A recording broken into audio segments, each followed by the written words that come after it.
Assalamualaikum warahmatullahi wabarakatuh. Alhamdulillah rabbil alamin, wassalatu wassalamu ala asyrafil anbiya wal mursalin wa ala alihi wa sahbihi ajma'in. Nahmaduhu wa nasta'inuhu wa nastaghfiruh wa na'udzu billahi min shururi anfusina wa min sayyiati a'malina. من يهد الله فلا مضل له ومن يضلله فلا هادي له. سبحانك لا علم لنا إلا ما علمتنا إنك أنت العليم الحكيم. رب اشرح لي صدري ويسر لي أمري واحلل عقدة من لساني يفقهوا قولي. لا حول ولا قوة إلا بالله العلي العظيم. لا حول ولا قوة إلا بالله العلي العظيم. لا حول ولا قوة إلا بالله العلي العظيم. أما بعد، فيا عباد الله أوصيكم وإياي بتقوى الله فقد فاز المتقون. وقال مصنف رحمه الله تعالى ونفعنا بعلومه في دارين. اللهم إنا نسألك علما نافعا رزقا طيبا وعملا متقبلا. Allahumma yassir wa la tu'assir wa atmim lana bi khair. Tuan-tuan pegawai-pegawai masjid, ahli jawatan kuasa masjid, tuan-tuan imam, tuan-tuan bilal, tuan-tuan dan puan-puan, para hadirin hadirat muslimin muslimat, para jemaah yang dirahmati dikasihi Allah Subhanahu wa taala sekalian. Alhamdulillah, syukur kita kehadrat Allah Subhanahu wa taala. Pada malam ni dapat kita bersama-sama dalam perkongsian ilmu di majlis kuliah maghrib. Mudah-mudahan perkongsian ini memberi sedikit manfaat untuk kita bersama. Dan saya akan membicarakan tentang fiqh jenayah.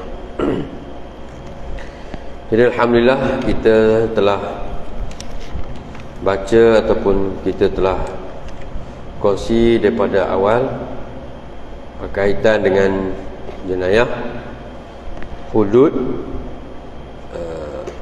Selesai, kita telah sebut sebelum ni, dan kita dalam membicarakan tentang qisas. Di dalam jenayah ni ada hudud, qisas, ta'zir dan diyat. Jadi perkara-perkara ni merangkumi dalam fiqh jenayah. Bab hudud telah kita sebut sebelum ni, dan qisas pun telah kita sebut berkaitan dengan apa yang dikatakan qisas dan yang melibatkan pembunuhan dan juga mencederakan dan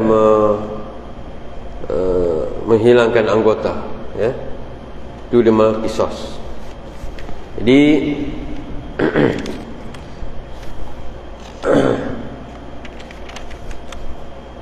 bunuh ni yang kita maksudkan, yang telah kita sebut sikit untuk kita ingat balik bahawa bunuh ni ada jenis, kan? Dia ada jenis bunuh sengaja, bunuh separuh sengaja, dan bunuh tidak sengaja. Jadi bunuh yang mana yang kena qisas?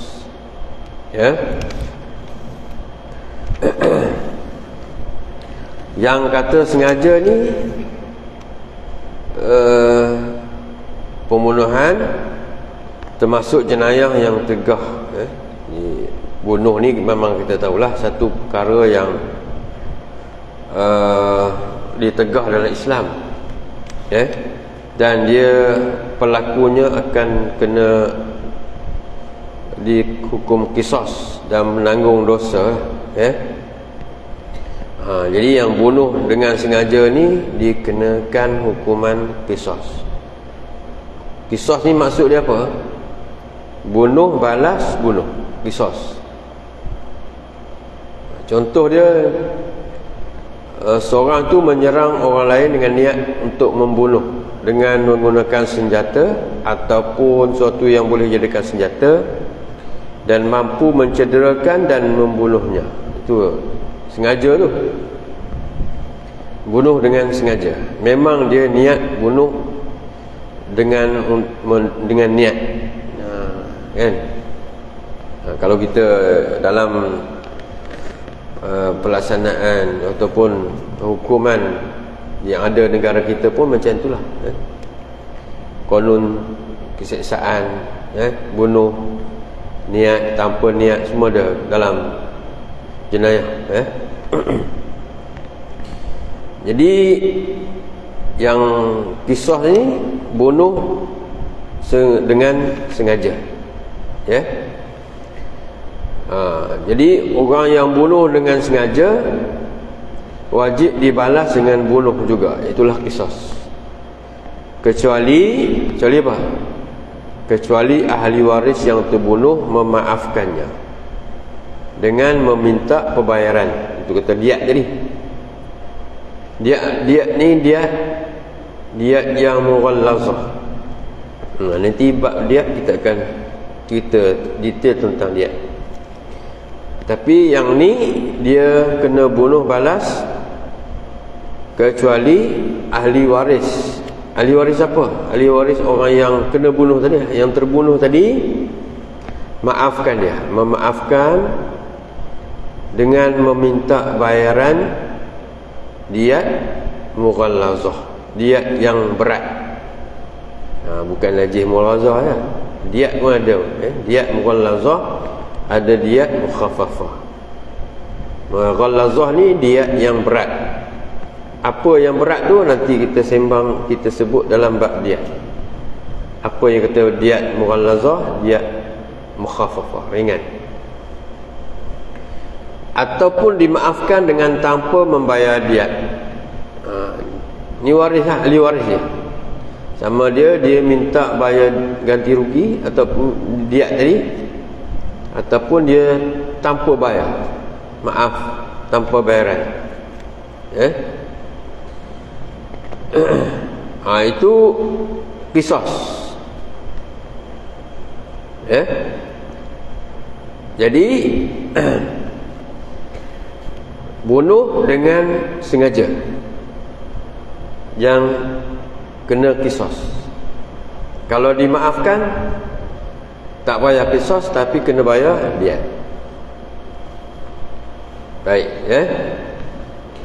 Kalau bunuh separuh sengaja, ataupun dalam bahasa Arab dia panggil syubhul amdi. Qatlu syubhul amdi. Bunuh yang seumpama sengaja, separuh sengaja. Yang ni termasuk dalam jenayah, dan orang yang melakukan tu dikira berdosa, dan perlu bayar diat, bayar kifarah. Contohnya yang kata sengaja ni, seorang yang memukul orang lain dengan suatu alat yang biasanya tidak boleh membunuh atau tidak boleh mematikan, dengan menggunakan alat yang tidak digunakan dengan tujuan membunuh. Contoh apa? Seperti dia guna tongkat, kayu, kan, kayu api dan sebagainya, tapi orang tu mati dengan pukulan tu. Dia pukul tapi bukan dia niat untuk bunuh. Tiba orang tu mati. Memukul orang lain dengan suatu alat yang biasanya tidak boleh membunuh. Hukumannya pembunuhan yang macam ni dikenakan islah, untuk mengajar, dan tidak wajib qisas. Tapi dia tidak wajib dibunuh balas. Tetapi diwajibkan ke atas keluarga pembunuh membayar diat mughallazah. Ni wajib. Ni dia tak boleh maaf tanpa bayaran diat, tapi dia kena bayar diat. Tadi ada dimaafkan tanpa bayaran diat, tanpa bayaran denda diat tadi, ganti rugi. Tapi yang separuh sengaja ni dia kena bayar, wajib dibayar ke atas keluarga pembunuh tadi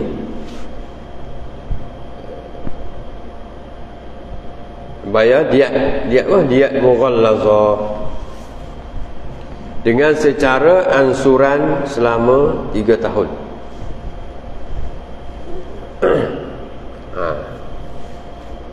Bayar, kena bayar, wajib bayar. Tapi dia tak kena bunuh balas.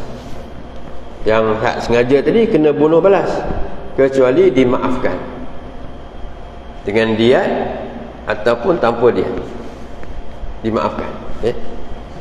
Yang separuh sengaja ni dia tak payah, dia tidak wajib qisas, tapi wajib diat mughallazah, bayaran secara ansuran 3 tahun. Itu punya bezaan. Satu lagi, bunuh dengan sengaja dan tidak sengaja. Sengaja, separuh sengaja dan tidak sengaja. Tak sengaja ni macam mana? Dia terbahagi kepada dua pula. Pembunuhan ni juga termasuk jenayah. Dia adalah jenayah, walaupun tak sengaja, dia adalah jenayah. Dan wajar membayar kifarat kepada pelaku jenayah. Dan ada dua bahagian. Pertama, niat tidak sengaja. Satu lagi, perbuatan tidak sengaja. Jadi hak sengaja ni, tak sengaja ni ada dua jenis. Satu, dia niat tidak sengaja. Macam mana niat tak sengaja ni?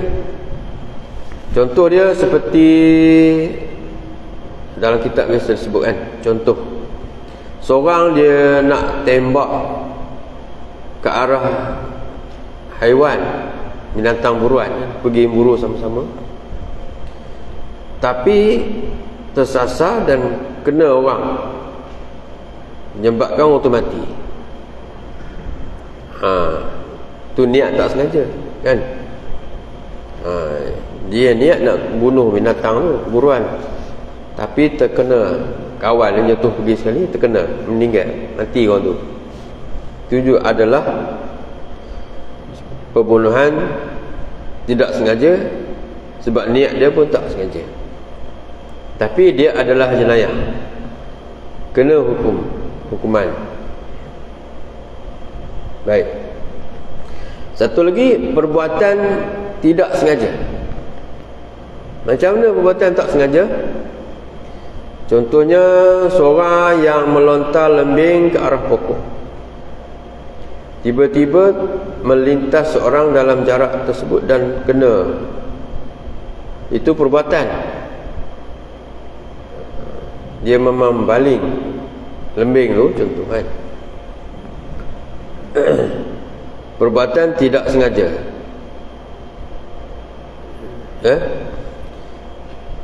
Tak sengaja, terkena.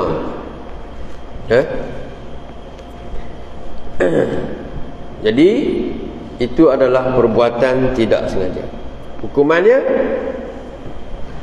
pembunuhan sebegini dikenakan islah. Islah ni untuk mengajarnya,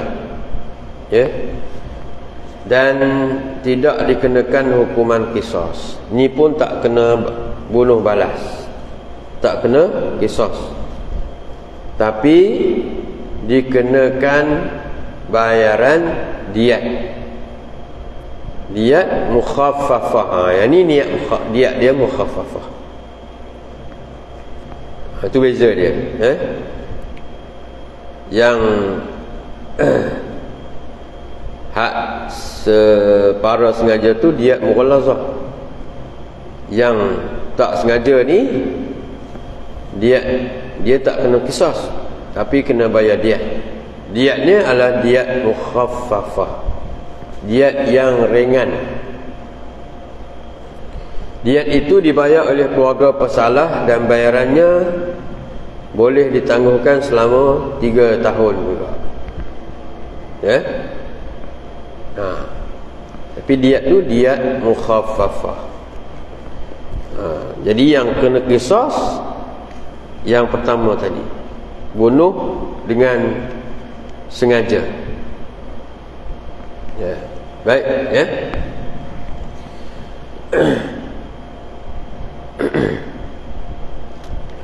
ini kita tengok berkaitan dengan qisas ni. Allah sebut dalam Quran, wa man qatala mu'minan khata'an fatahriru raqabatin mu'minatin wa diyatun musallamatun ila ahlihi. Sesiapa yang membunuh seorang yang beriman dengan tidak disengajakan, maka hendaklah dia memerdekakan seorang hamba yang beriman serta membayar diat kepada ahli keluarga yang terbunuh.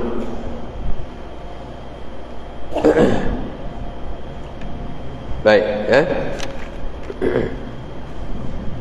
itu berkaitan dengan bunuh jenis bunuh,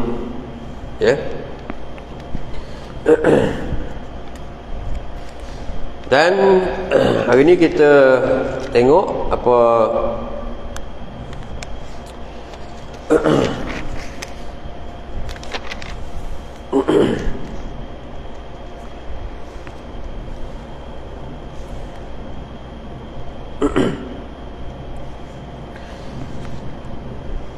halangan ataupun halangan-halangan hukuman jenayah.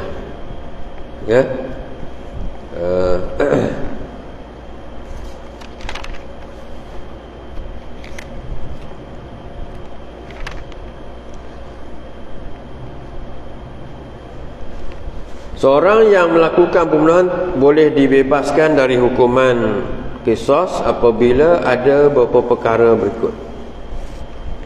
Maknanya halangan tidak boleh dilaksanakan qisas.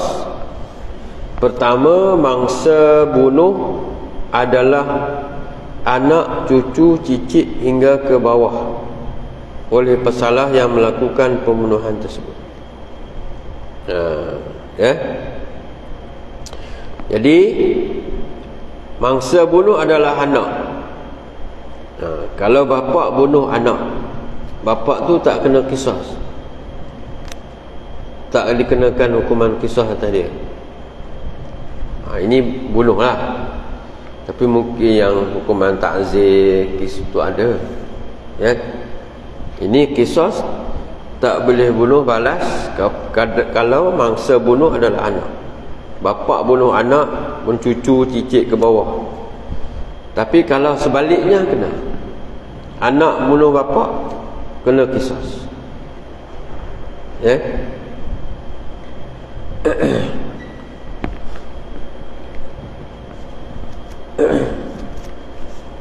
Yang kedua, mangsa bunuh tidak sederajat dengan pesalah dalam perkara agama dan kemerdekaan. Jadi kalau yang dibunuh itu contohnya hamba, jadi dia tidak sederajat, dia bukan orang merdeka. Yang merdeka kena yang merdeka. Jadi dia tak boleh, orang yang bunuh tu tidak boleh dikenakan hukuman qisas pada dia. Itu juga agama. Contoh dia bunuh orang kafir, orang Islam bunuh orang kafir, orang Islam ni tidak boleh dikenakan hukuman qisas sebab dia bunuh orang kafir. Tidak sedarjat. Kemudian yang ketiga, pesalah tidak secara langsung melakukan pembunuhan tapi hanya terbabit dengan perkara-perkara dia tidak terlibat secara langsung. Macam mana contoh dia? Contohnya dia menolong atau memberi perancangan dari aspek cara dan taktik untuk melakukan pembunuhan. Bukan dia bunuh, dia cuma bagi sarangan, tolong ke, bagi cara-cara nak bunuh kan.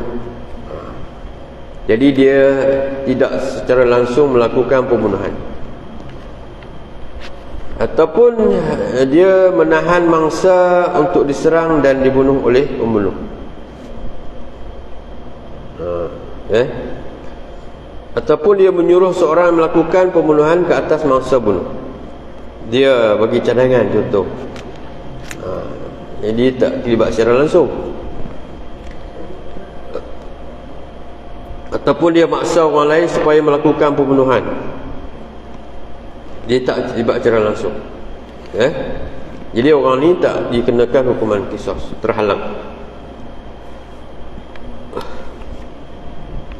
Kemudian seterusnya lagi, halangan dia, pembunuhan itu berlaku disebabkan tersalah dan tidak sengaja. Macam tadi lah saya sebut tadi kan. Bunuh yang tersilap, tak sengaja, bukan dilakukan secara langsung. Itu pun tidak dikenakan hukuman bunuh balas, qisas. Yang keempat, yang kelima, ahli keluarga dan waris pembunuhan itu, ahli keluarga dan waris mangsa pembunuhan itu tidak diketahui orangnya dan tidak diketahui juga tempat tinggalnya. Jadi dia tak boleh nak tanya maaf ke, qisas kena balas ke, sebab ahli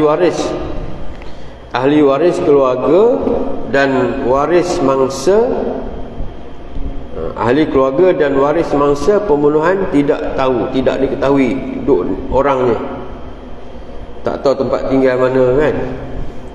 Jadi apabila nak bunuh balas, kena tanya ahli waris dulu, nak bunuh ke, nak maaf.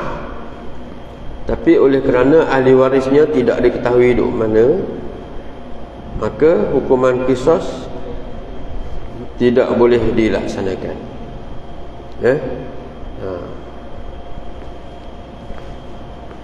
Baik, itu antara halangan-halangan hukuman jenayah, qisas. Seterusnya,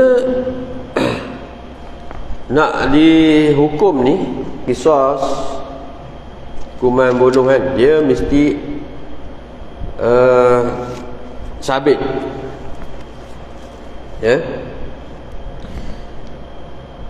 Sabit ni maksudnya apa? Kan kita biasa kesalahan tu kena disabitkan dulu baru dijatuhkan hukuman kan. Kalau dalam proses kita yang samalah prosesnya, pelaksanaan perjalanan prosedur perbicaraan di mahkamah menentukan satu kesalahan nak dihukum, dia mesti ada melalui beberapa proses prosedur kan.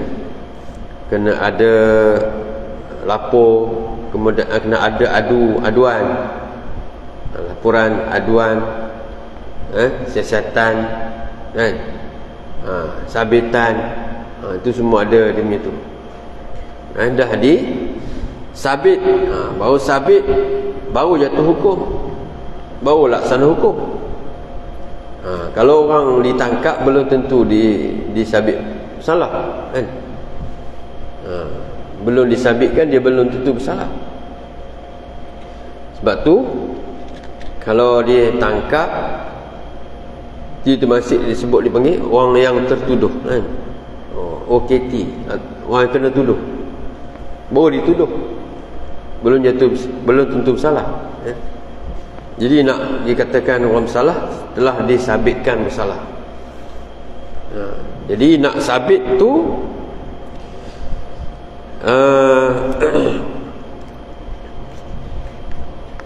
qisas ini tidak boleh disabitkan kecuali dengan salah satu daripada perkara-perkara berikut. Jadi nak disabitkan qisas ni, bunuh tadi,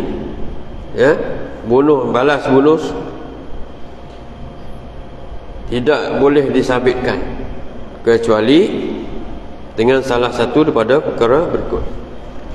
Pertama, pengakuan, ikrar. Kalau orang dalam bicaraan ditangkap dan didakwa, kalau tuan-tuan pernah hadiri perbicaraan di mahkamah kan, ditangkap, lepas tu disiasat dan dibawa kes di mahkamah dan dipanggil ke mahkamah dan dibacakan pertuduhan. Sekian-sekian kamu, sekian bulan pada bulan ni melakukan kesalahan berikut. Bunuh kan, contoh. Apa pengakuan kamu, contoh macam tu kan. Dia kata saya faham dan mengaku bersalah. Itu dia pengakuan. Faham tuduhan dan mengaku bersalah. Dia itu dipanggil pengakuan, panggil ikrar. Tak ada orang paksa dia mengaku bersalah. Itu adalah pengakuan, Jadi menceritakan tentang hak orang lain terhadap dirinya, pengakuan ini adalah penghulu segala dalil. Jadi pengakuan ni satu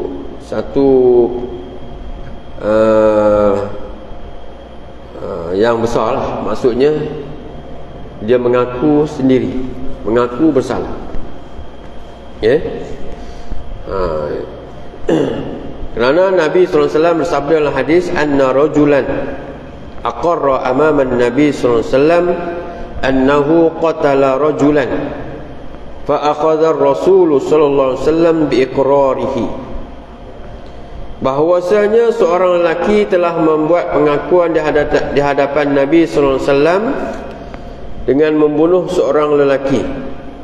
Kemudian baginda mengambil tindakan hukuman dengan sebab pengakuan itu.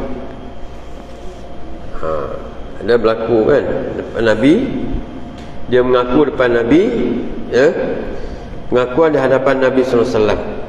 Dia mengaku dia bunuh seorang lelaki. Kemudian baginda SAW mengambil tindakan hukuman dengan sebab pengakuan. Maka lepas pengakuan tu baru Nabi ambil pengakuan daripada pembunuh tadi dan Nabi jatuhkan hukuman ke atas lelaki tadi. Itu pengakuan. Satu, lafaz yang diakui sendiri oleh pembunuh, mengaku bersalah.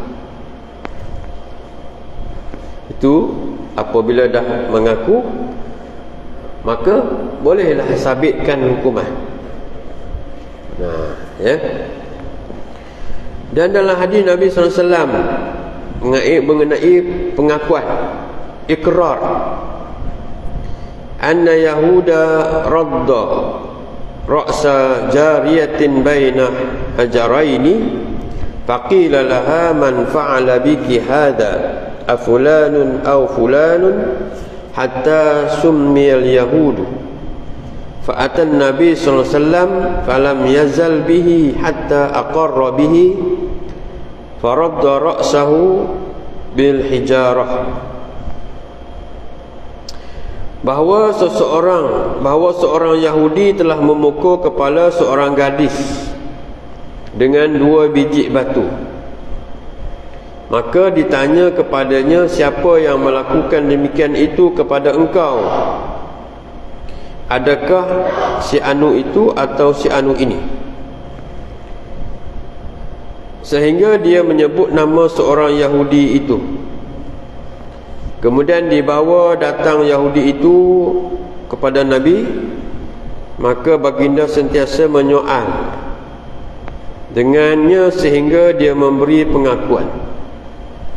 Kemudian baginda mengenakan tindakan hukuman dengan memukulkan kepala Yahudi itu dengan batu juga. Ini dalam hadis berkaitan dengan pengakuan, di mana berlaku seorang perempuan Islam, orang Yahudi telah memukul kepala dia, pukul dengan batu, 2 biji batu. Dan ini maksudnya macam perbicaraan lah kan, bicara, tanya siapa yang buat, siapa yang baling batu ni, siapa yang pukul batu dengan kat kepala dia, sehinggalah dia menyebut nama Yahudi seorang ni. Maka dibawa Yahudi itu ke depan Nabi, dan Nabi soal dia. Itu proses bicara lah tu. Nabi soal dia, tanya-tanya, akhirnya dia mengaku. Itulah dia pengakuan. Dia memberi pengakuan di hadapan Nabi SAW, dia yang buat baling batu tersebut kepada gadis itu. Maka dengan pengakuan itu, maka Nabi SAW jatuhkan hukuman pukul juga kepala Yahudi itu dengan 2 biji batu. Ya. Jadi nak cerita di sini itu adalah mengenai pengakuan. Sabit di hukum itu dengan melalui pengakuan oleh orang yang melakukan pembunuhan tersebut. Ikrar lah, pengakuan. Jadi apabila dah dia ikrar, dia mengaku, maka dijatuhkan hukuman.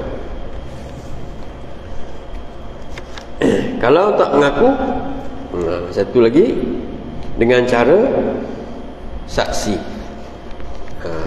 Kan? Contoh dia kata, dibaca pertuduhan pada dia, dia kata saya tak mengaku bersalah, ataupun saya mengaku tidak bersalah, dan mohon dibicarakan. Jadi bicara kena bawa saksi. Siapa yang nak muka-mukakan saksi? Pihak yang mendakwa. Kan? Pihak yang mendakwa, pendakwa. Kan? Jadi sesungguhnya ghalib berlaku bagi membuat sesuatu keputusan tentang hak harta benda dan jenayah sangat memerlukan kepada saksi. Ya. Jadi 2 orang saksi yang adil, iaitu perkhabaran yang sebenar untuk menyabitkan hak dengan lafaz syahadah, penyaksian, di dalam majlis penghakiman, di mahkamah. Dan saksi ini hendaklah 2 orang lelaki yang adil ittifaqan, dan tidak boleh diterima sebagai saksi dari kalangan wanita, kerana qisas ini adalah menumpahkan darah. Oleh itu, maka jika dia memerlukan lebih banyak ihtiyat, dengan sebab itulah dia memerlukan 2 orang saksi yang adil dari kalangan lelaki. Ya. Dalam kes bunuh, dalam kes harta benda, ya, sangat memerlukan kepada saksi kalau ada pertikaian.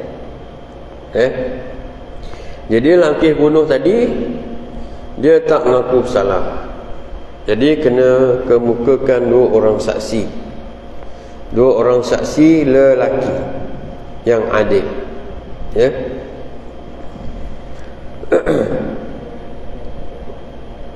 Saksi ni dia kena buat penyaksian lah, syahadah tu, ya. Kalau dalam saksi dia ada syahadah, ada bayinah, ya.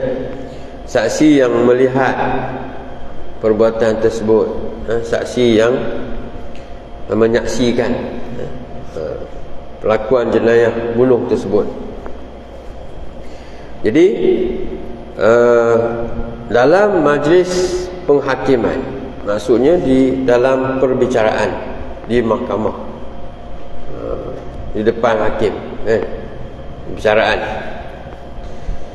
Dan saksi ini naklah dua orang lelaki yang adil, dan tidak boleh diterima sebagai saksi dari kalangan orang perempuan. Dia kena orang lelaki. Dalam bab bunuh lah, jenayah ni, ya, bab jenayah kena saksi orang lelaki, ya. Dan tidak boleh juga diterima kalau seorang lelaki dan seorang perempuan, tak boleh. Dia kena dua-dua lelaki, ya.